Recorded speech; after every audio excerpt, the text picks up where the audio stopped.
welcome sentient beings from all known universes and beyond. It's time to activate your cranial downlinks and prepare to receive a raft of discussion on a cosmic ocean of science fiction and fantasy topics, interviews with local area genre devotees, and insightful prognostication by our soothsayers of science fiction, our forecasters of fantasy, and any other beings that happen to get caught in our gravity well. This is the Galactic Driftwood Podcast.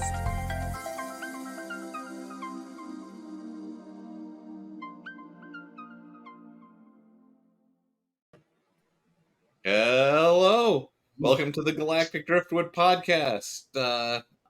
You'll notice we're missing a couple people this week because I have overthrown the tyranny of Bill and Linda, and this is my podcast now. And joining me this week are my good and loyal companions. This is Charles. Mister. This is Jenna. And I'm Chris. And hello, friends.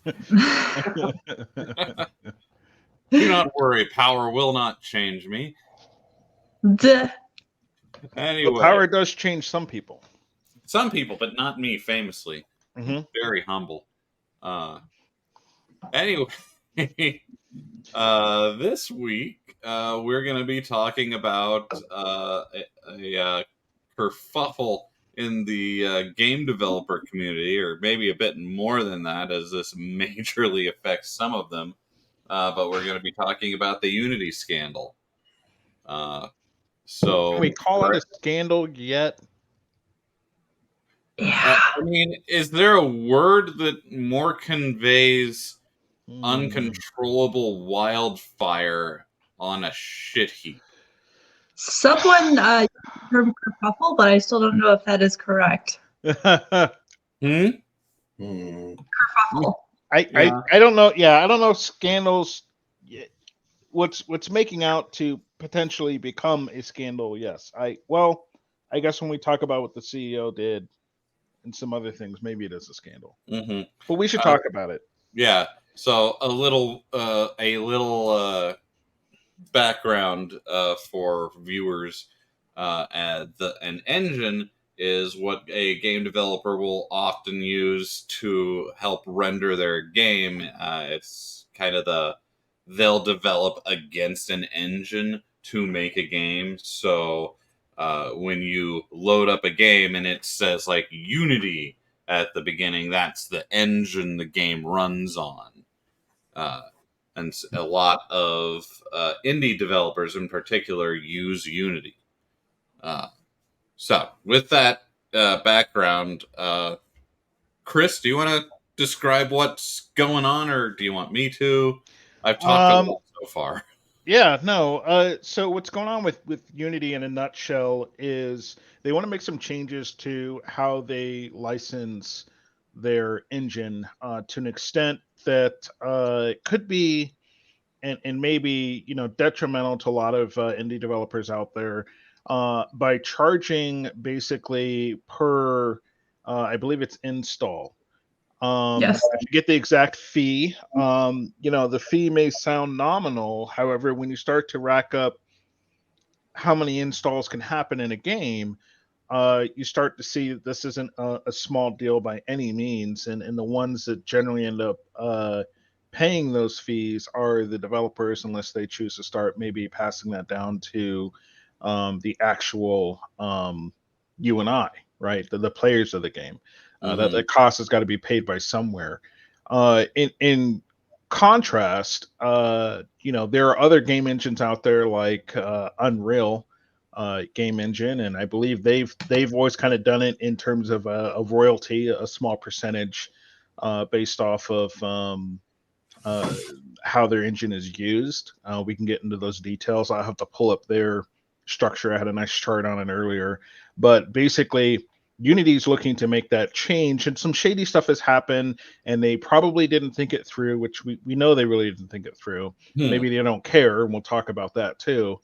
But essentially, they're here to start cashing in. on what they believe. They've built up this large indie developer base, a large amount, as Seth said, of games out there that are used widely amongst a lot of different developers, and it's time for them to cash in. They don't feel like they're getting their fair share of the revenues that are potentially out there. So they're kind of doing it in a scummy way, and that's the best way to describe it. And there's some actions that led up before this that also were definitely kind of scummy, including with those individuals like the CEO who has passed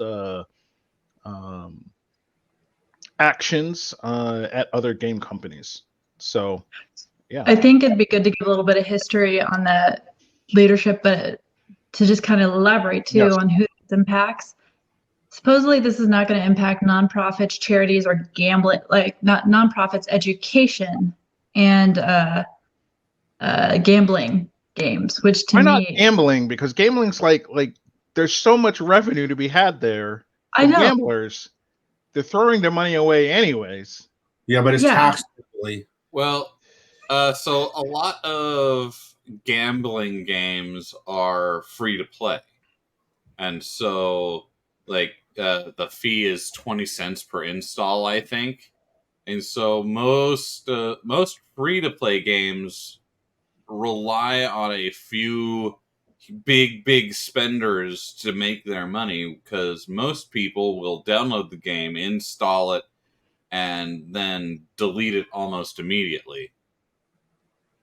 So I think that's one of the reasons, is like any game that's got a high install to low engagement rate is gonna really get hurt bad, and they're just trying to plug a hole there.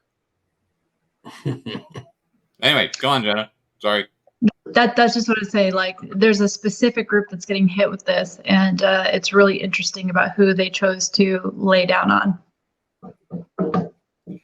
Yeah, well, I mean, they're after the money of the developer or bigger indie developers. The whales. Like, they want to milk the whales. Yeah, the Devolver Studio, the studio behind Cult of the Lamb, which I'll have something to say about that in a second. Like the big ones are the ones that could survive this potentially, but even then it would be ruinous to them. And I guess I'll just the Cult of the Lamb, the developer of Cult of the Lamb, has already said that they'll just be pulling the game come January 1st. Buy it now, or you won't be able to, because they don't want to have to pay 20 cents per install on a game that's already been downloaded and installed a few tens of millions of times. But it sounds like that may not even save them, because I thought part of this was retroactive too. Like, supposedly they're going to go after all the history of the installs. Well, it'll install, or the policy is set to go into effect in January 1st, I believe. But I think it needs some sort of initial kickoff to queue billing at that level. I'm not sure, but there's absolutely no way it's possible for them to retroactively just go, oh yeah, you guys all owe us more money. Yeah, we changed the terms of service, and now you're going to owe us money for you using it in the past. That's never going to hold up in court. How were they billing before? They had different tiers of service. So basically, the companies are already being charged based on the volume that they do, because I think that's what the tiers are based on. Sure. But yeah, you'd have a basic tier, and then a medium and a high tier, and you pay for the engine. You're legally required to put the Unity logo, I believe, at the beginning of your game. You signed a contract to use the engine and publish games with it. I don't think that they can just alter the deal. Yeah, and I think what it comes down to is there. Wait. before you say that, Chris, unless there's some freaky wording in the contract that says if they need to, they can update the terms. Which we've seen before. Yeah. Have we seen it in regards to charging money though, where a business just goes, not in yeah, terms of charging money. Yeah, no, and that's the thing is, if you've bought and paid for the product, whether it's subscription or not, if this is subscription based, they can change it, which is probably likely why they chose the date that they did, as opposed to like this goes into effect today or something. As well as giving people time to prepare. But I suspect that, you know, any of the developers that are using that engine, Unity's engine, are paying on a year or multi-year, probably contractual basis. Yeah. But what Unity's trying to get out of this is a share of the revenues, except this isn't revenue sharing. This is revenue gouging, effectively. And that's kind of the difference between, you know, one of the other engines I mentioned before, Unreal, is it's kind of a fraction, you know, 3 to 5% or something like that of revenues that are shared between what you happen to build on that engine, which is, you know, fair or not fair depending on who you are as a developer. But it makes sense for those really, really big whales out there that create these massive games with, as you pointed out, so tens of millions of users. But this is far beyond that. This is like 20 cents on the dollar. Yeah, it's 20 cents on the dollar. Or 20 cents on the install, I guess. Yeah, on the install. But the amount of times there was like the way they worded the installs was like, we'll do our best to kind of make sure that, you know, one person who installs it 10 times will only count the one time, but it's practically impossible for them to really track how that's done, you know? Yeah. And Chris brings up the next extremely good point is like how, and a lot of people have been asking, like, how does Unity know who's installed the game and how many times? And how do they tell the difference between an actual install of the game, a charity install of the game? So a lot of the games that are up for this fee increase are bought off of charity bundles, like Humble Bundles. So how do they tell, like, that? Because like that would stop a lot of people from putting their games in charity bundles. Because pirated too. Yeah, pirated. No, it's not a pirated. Like all of these, and Unity's answer to this was, "Oh, don't worry, we've got our own internal algorithm that we aren't going to share." Trust me, bro. Trust me. Yeah. The answer is trust me, bro. You had this many installs this month. You owe us this much money. Trust me.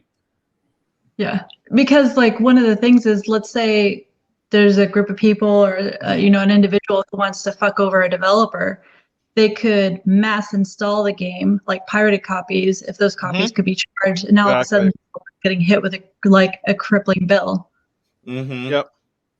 And that, one of the main concerns of developers, and something that they've tried to walk back, but haven't provided a good reason of how they're gonna, like, once again, it's still just trust us. And no one's like, we don't obviously trust you anymore. So let's talk about the CEO, John Riccitiello, who came into Unity with a reputation previously, and his background, which seems to be driving this behavior from the company. Yeah, I think in my pitching of this episode, I described him as an arch nemesis of the gaming community. And why is that? Well, I mean, his previous job was as CEO of EA, over which he saw an impressive enshittification of games that are just filled to the absolute brim with microtransactions, loot boxes, and like that's his approach to game design is squeeze every penny you can out of your player base. And he was previously quoted in a board meeting saying that they needed to start or they should start charging a microtransaction anytime you wanted to reload your gun in a game like Call of Duty, because players were highly invested and wouldn't complain about the fees. I think it's been, because it would have been like 3/4 of the way through the game to where you want to finish the game. It's a pay-to-win structure. It's a pay-to-play. He's talking. Well, pay-to-play, pay-to-win. And historically, it's not gone out well. I remember when there was a one of the Star Wars games that was released under EA, and on launch day, there were tons of stores with just unpurchased copies sitting on shelves because people knew what it was for the cash grab that it was. And that was Star Wars Battlefront 2. Yeah, Battlefront 2. And it ruined it for that franchise, in my opinion. And they continued down that road, and it got so bad with EA that it's morphed into this loot box economy for so many of these businesses, and this non-ending microtransaction that we now see a lot in mobile games too, on the free to quote unquote play. A lot of that was pioneered by this approach, and it's prompted, certain governments even to, particularly in the EU, to try and pass laws and regulations around it, because it's bullshit. It's what it is. It's gambling, just not with money. Well, you use money, but you don't get money back. Right. Yep. Yeah. There's no actual value in it. So, but yeah, loot boxes are a major concern. I think it's Fortnite. Isn't Fortnite EA?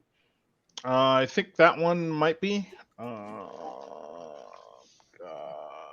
So it's you've got someone coming into Epic role. So yeah. Who's making these decisions, and then to boot, he sold. I think they said 2,000 shares the week before of his shares of Unity before this announcement came out. But I think either in the last year or pretty close to that, it's been actually over 56,000 of his shares not bought anymore. And how that is not considered inside trading, be interesting. Depends on whether or not. So sometimes with those, and you'd have to look at what was filed with the SEC. I will say sometimes if they're pre-scheduled, it's hard to prove that it's insider trading. However, again, I mean, pre-scheduled, I've heard. Yeah. So if it was pre-scheduled, that's where it gets difficult. Now, you could also have it where they've always planned to do this and they knew they had that on schedule, but that gets hard to prove. Yeah. But where you get into a problem is if it was not a scheduled sell of a share, because a lot of times what happens for those CEOs is those shares are how they're ultimately compensated or paid. So whether they take a low salary or no salary, they'll just do some kind of scheduled sell of their shares. And so obviously it behooves them to make good business decisions around when those sells happen. But again, I am wary to that as well, because obviously if there's a sell of the shares, let's say for the year, and then that announcement comes out right after, what was the decision on the timing of that announcement versus beforehand? But I roll that back. I mean, we can't say, who knows? Maybe there was a medical bill he needed to pay. Maybe something happened in his life that he had to get a new house. I don't know. So it's wrong. I mean, this is it's not good optic. This is Sotillo. He doesn't have a house. He doesn't have a home loan. Yeah. It's Well,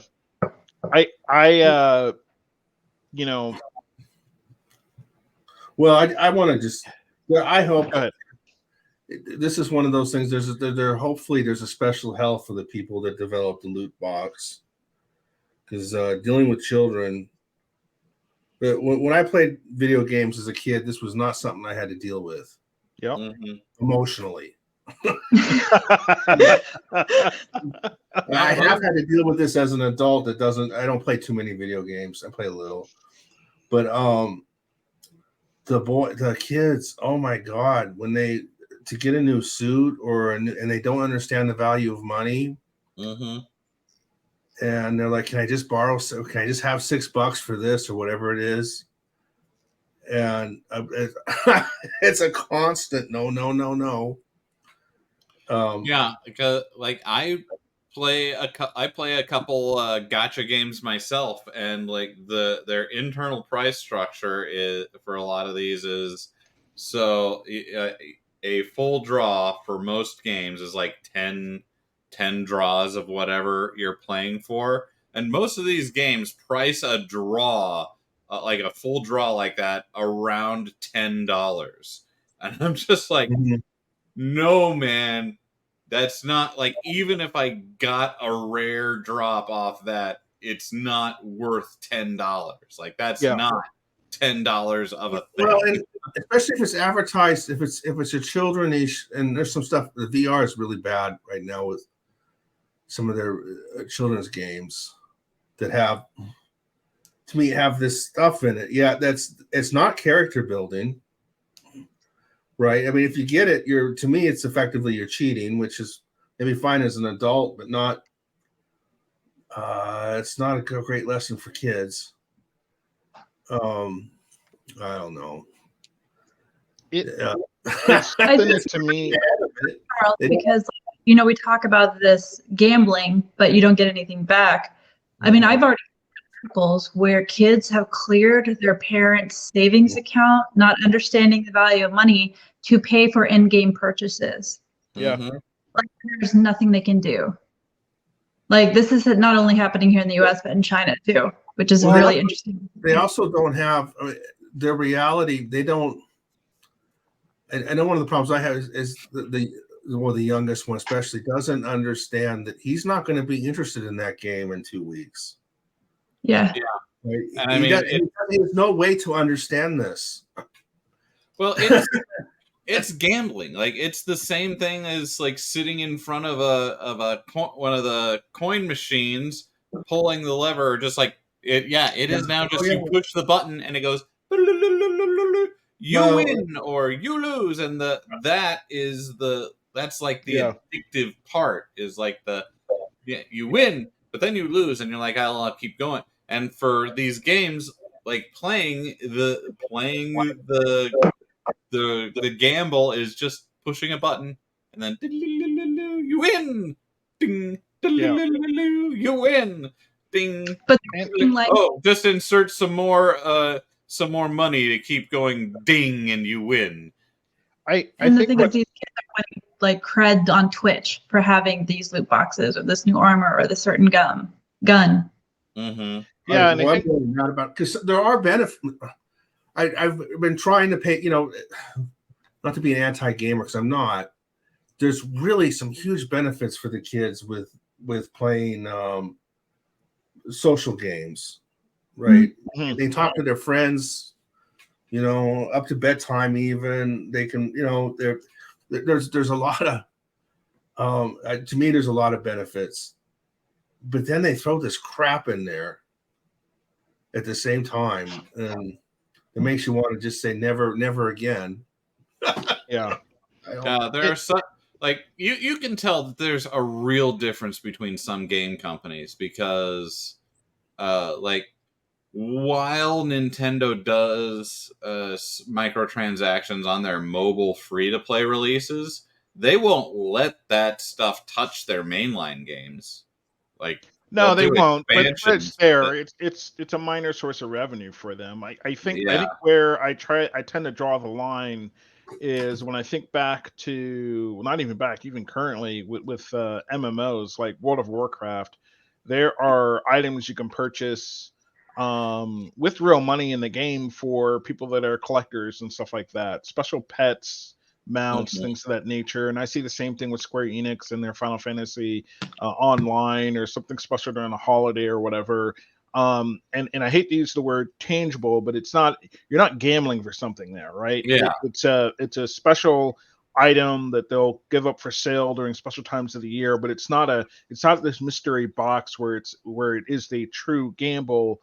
If you're just heavily investing in skin, I think that's fine. Yeah, and if you're just purchasing a skin, something that's actually maybe a usable item in the game, but the difference being is that you're not buying things that help you along in the game. These are just kind of cool item collector things to have. The skins are still problems to me, but yeah, I agree. I agree somewhat on the skins from visual thing, and I don't know that I see that all too much. Like I don't see outfits for it's for the purchase. kids. No, it's the younger ones. I think as an adult, you know better. It's the kids buying it's the 9-year-olds that want to buy the skins. Mm-hmm. Mm-hmm. It's not even a couple years on them. The 14-year-olds know better now, right? But there's a little period there. Some do. But to want to buy fancier clothes to impress your online friends. Oh God. I mean, I usually get a skin just because I like the skin, but you're also an adult, like. Well, yeah, but let's not forget that we also live in a country where at one point in time, pet rocks were a big concern. So video game skins aren't necessarily the stupidest thing that. Yeah. Well, they're not. So, no, they're. God, what do you call that? They're tempting. That's the problem with them. Anything that's colorful and like bright is going to tempt basically kids, though, or adults. Yeah, I suppose, but that's why you don't. If you buy the game, I kind of see it with the free games, but I think if you're buying a game, you should have been able to buy the game. Yeah, I mean that. Yeah, a full priced game, I don't think should really do that. I agree. So what we're talking about in these microtransactions, that's someone who, because this happens in Wall Street and stock exchanges, there's micro fees, things like that. That's someone taking that concept and bringing it to game developing, which, you know, this is happening in other industries where they're trying to either cut corners or just get as much cash as possible out of it. And when you apply it to something that's also an art, a creative art, that's where I think it feels especially dirty. Mm-hmm. Yeah. Like, you know, they're making a lot of money. Gaming is, if I had known when I was a kid that I could have been paid or make a living off of game character development, I would have gone into that. Like, I would advise you against it. So, like, there's this whole field that's grown and it's making a lot of money. It's never going to lose money, and to try and like squeeze it that much harder, I think they're going to end up like the companies that do this are probably just going to run their customers to all these other developers. Oh, like yeah, I know Godot, I think they said they're developing scripts that if this moves forward to help game developers move their Unity games to their engine. Mm-hmm. And there's other organizations and then even I think some university departments who are working on these scripts too, because it's not just them, it's, you know, their education is going to be impacted. Unity is used in a lot of classrooms to teach game development, and supposedly they're going to be incorporated as a part of this, but they're not going to trust that, and they don't want to raise game developers using a system that's going to like treat them hostilely. Yeah, and they don't want to make it a norm. They don't want to make this the future of what gaming is, and the way to fight against that is to essentially walk away from it, right? Yeah, move on to other options and do that. Yeah, that's been what a lot of developers have been saying. Like I said, the Cult of the Lamb developers have said that they're just taking their game off, or not going to sell it anymore after this policy goes into effect. Several others have announced that the games that they had planned to release are going to be majorly delayed because they're going to swap engines, so they don't have to deal with this. And many others are saying that the game that's coming out next will be the last game that they ever develop in Unity. Yeah, but I'm willing to bet, because I bet just if they make a little money on this, a little more. Now you've got the prisoner's dilemma thing happening, and they're all going to do it. They're going to have to for survival. Whoever else, because that's just how things work. Yeah, eventually, more and more companies start folding into all 100 million thousand other companies. Yep. they'll all do it, and you won't be able to pretend that you have a freedom in this way. Is not just don't go with that one. That's a temporary solution, but it's just like there are already pre-existing solutions. Like this is really highly akin to what happened with the Wizards of the Coast when they announced that they were redoing the OGL. Like, yeah, D&D stood to make some money in the short term, but everyone announced that they were going to other systems and making their own. Yeah, if everybody does that, then that's a good. Yeah, you'll put an end to it. But like they have some developer. They have these smaller developers, basically the ones who are so small that they can't afford to take their games off or change engines. Like they can't afford the manpower to change engines, so they're stuck. So like, and it's interesting because we're already seeing the protests. It's over 500 developers join Unity protests against runtime fee policy. They have more companies and developers have joined to protest against Unity by switching off ads and monetization. They're sending a message that they don't, like Magic Tavern, Lion Studios, Machine Zone, and individuals. They're turning off monetization so that Unity feels the hurt now. Yeah. So, like Unity, I mean, I don't know like there were good ways to make enough money and make yourself profitable. Like, more profitable? They're already profitable. Are they profitable? That's a questionable thing. So there's the in their that's always defense, okay, is that their model that they have right now isn't necessarily sustainable to continue growth or getting the money that they feel like they should be getting. And so the question becomes then how do they go about getting that money? How do they go about capturing that cost? It's just no different than what Wizards of the Coast was attempting to do. And hey, there's a lot of money being made out there that we feel is owed to us, so we want to modify our terms of service or usage to capture some of that revenue. But that's the entire problem with like everything, though. Is a company going, hey, I really think I should be making more money. Like, imagine doing that as that's and so I'm speaking purely from a bottom line business, right? Is it's all about that bottom line. So whether you're trying to increase margins, get your revenues up to where maybe you want to expand, right? Where are you going to get that money from? Are you going to borrow it? Or are you going to find a way to capture on that money that you believe is already out there? In this case, the developers or their end users. And again, it's not to say that what they're doing is right. It's just how much of this is that, and how much of it is they're just doing it in the shittiest way possible. Because again, we have Unreal Engine out there, as I mentioned earlier, that seems to have found a revenue share model that works. Now, why isn't that just copycatted if that seems to be an acceptable route to go? I don't know. I really don't. I predict in 10 years, I'm going to have to pay 20 cents every time I restart my Toyota. Heck, you're gonna pay $200 a year just to use your heated seats. Subscriptions in cars my next car might not. So I drive a BMW today, okay, and this might be the last one I ever own. Why? Because a lot of the things going forward are moving towards subscription based. You want to use your car is going to have everything, all the features built in, but you're going to pay yearly or quarterly or every 6 months to use some of those features. You want to use your Apple CarPlay or Android Auto, $5 a month. You want to use your heated seats during the winter, pay $100. It's turning into this microtransaction thing where if you want something, you pay for it, and you don't technically own any of it. Okay, you're paying a fee per use, and we see this greed everywhere.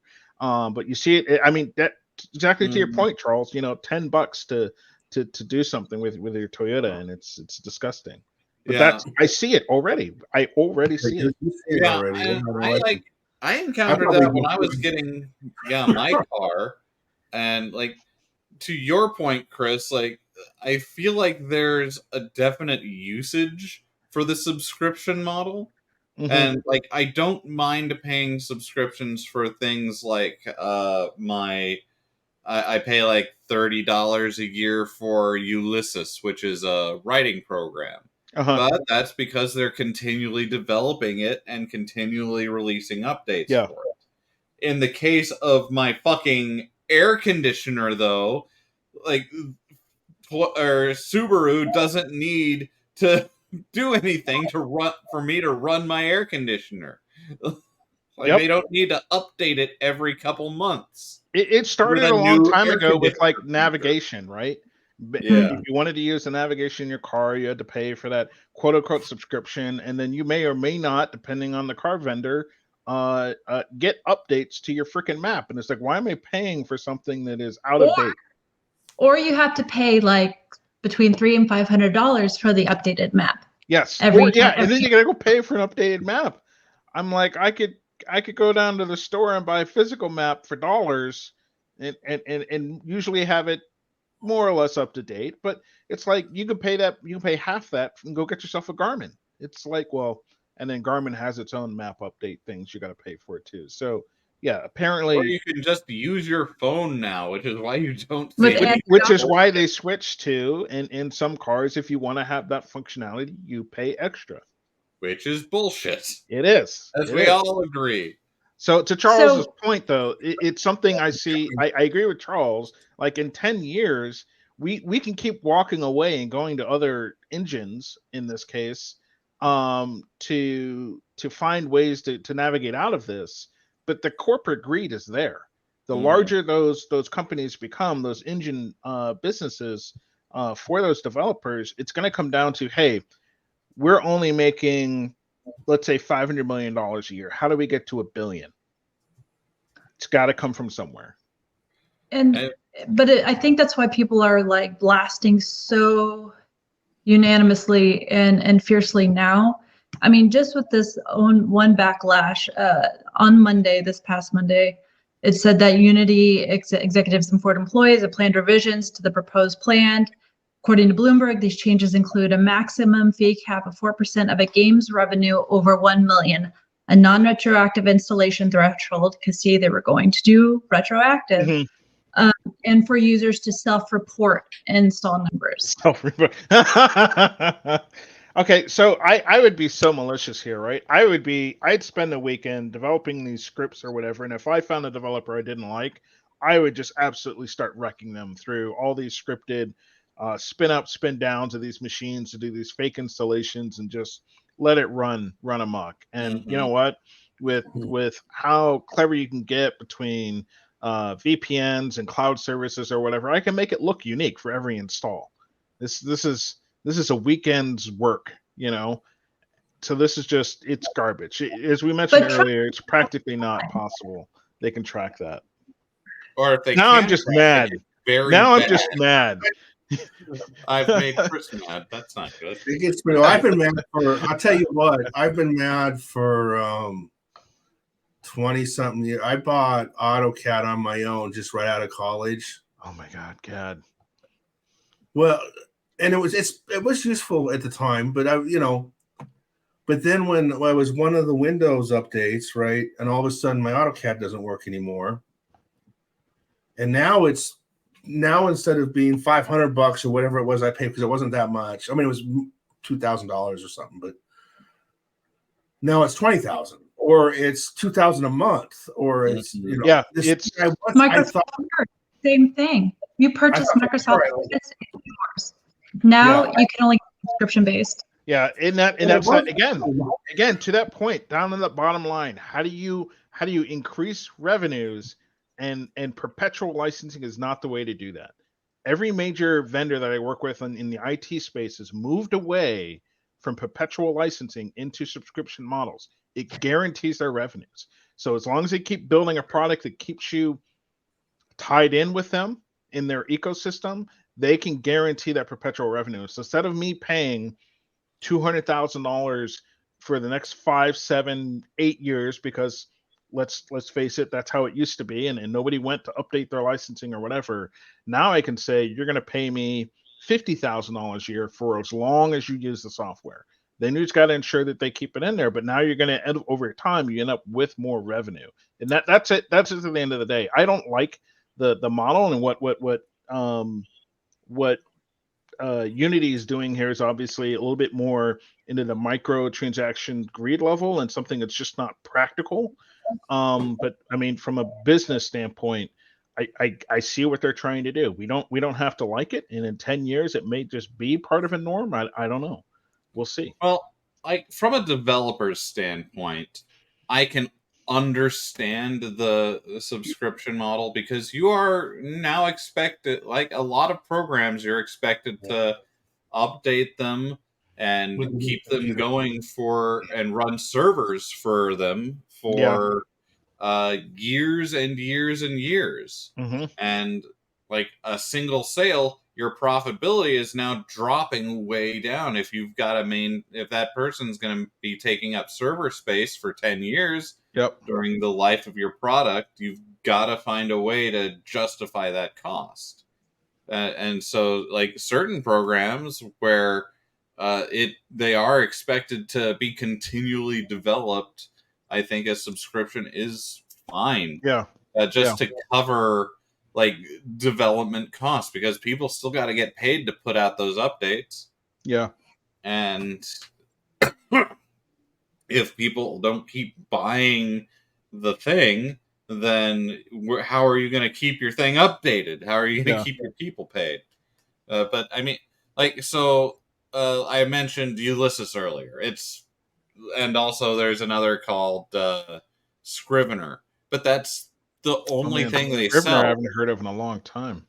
Yeah, that's the only thing they sell though. Like they don't come out with a new game every 2 years based on a development cycle. They've got the one product that people buy, and then, well, I guess in Scrivener's case, I don't think they ever charge a subscription, but it's also they don't run any servers for it or anything. Like, justify it with cost, and I'm okay. But like, give me something that I should just purchase once. I'm not gonna pay. I don't want to pay for it every month if it's not gonna give me a value. Especially if you're not asking for more. Yeah. It does what you want it to do. Yeah, this is a cup of pudding. I don't want to have to pay 50 cents for it tomorrow. I ate it today. Yeah, to your point, Charles, AutoCAD, Adobe, these are all things you used to be able to just buy the license for, and you used it until you maybe had to update it. And now that you had to update it, I'd rather just buy the perpetual and move on. I don't need to. I'll buy it every 5, 7, 8 years. But again, they're trying to. How do I guarantee I get more money from you every year? So it sucks. So all in all, we all agree this sucks balls, right? Yeah. So like, final question to everyone: if Unity moves forward with it as it stands of Monday, are you going to buy any more Unity games? Me, I'm indifferent. No. I mean. I think it'll be hard to buy any Unity games going forward if they go forward with the process as is. Yeah, I think it depends on the game. I don't go out of my way to look at what platform it's on or anything like that. If I'm interested in a game and the cost seems reasonable to me and it's not littered with loot boxes and microtransactions, I'll probably jump in and play it regardless. Same as, a Star Wars fan would maybe still jump into Battlefront 2 if they really just wanted to play it and experience it. But it comes down to each individual person. So for me, I'm not going to, I don't have personally an impact other than not buying the games, that I think makes a difference. And maybe that's where I'm wrong. And everybody who thinks that way is helping continue them to live on, but I'm not going to go out of my way not to buy something if I really wanted to, if it was made on Unity. And in this case, by not buying games built on the Unity engine, like at least in the extremely near future, you're more hurting the game developers rather than Unity, because they still need that income, even if they have to give a little bit more to Unity. I do think that's a good reason for the game developers to. Right, because I'm sure there have been sales, not that I want to do, but that the kids want to do, that I have said no to, that might not, they might not have been that bad. But we're awfully close to taking the little one off video games altogether just because of the loot boxes. Mm-hmm. Right, for a while. Just because. So yes or no? You probably wouldn't buy any then, Charles, right? Yes or no? Well, not only that, I'm saying they're hurting video games in general. Because like I'm done with video games. We're having that discussion with the VR. Well, he shouldn't be playing it anyway, but it's every time. It's, can I get the skin? Mm-hmm. The answer is, well, no more VR, because so no more VR, no more games. Okay. Look, I'm just saving myself time. I don't want to answer this question anymore. You just can't play games. Yeah, basically. Yeah. And which was, I'm sure, not what they intended. It's not really what I want either. Yeah. Jenna? I was just going to say, what that reminds me of is all the flavors of vaping. They say it's for adults, but obviously these flavors are going to get teenagers and kids underage sneaking vaping. Oh, these skins for adults who have their own money to pay for it. But they know the kids are going to push, even steal money from their parents to get these things. And they're just going to be able to get more money. I mean, that's the entire toy industry. So it was like in the 80s, it was cartoons. And because Reagan deregulated things so that cartoon or children's programming could just basically be advertisements for toys, and that's where all the cartoons that we grew up with came from. Is just a cash grab for all the kids who'd be like, "I want the Ninja Turtle toys." Yeah. So we'll see. To be tuned, audience, as to what happens next. Yep. Yeah, the revolution begins in 2 weeks. Okay. Oof. Good. I need to We'll get a have to good pick this back up. and Molotov. We're good. Yeah, get a good night's sleep. up. Get a good night's sleep in beforehand. Sharpen your pitch. Hydrate. Hydrate's very important. All right.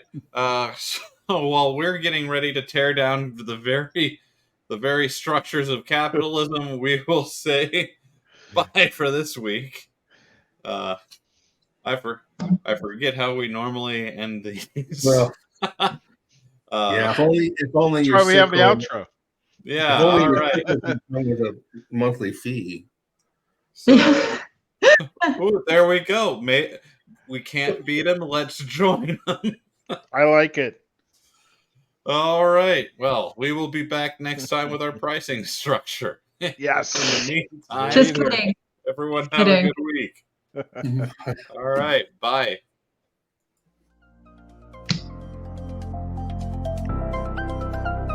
They'll run. Thanks for listening to this episode of the Galactic Driftwood Podcast. For more information and past episodes, please visit our website at galacticdriftwood.space or subscribe to us on YouTube.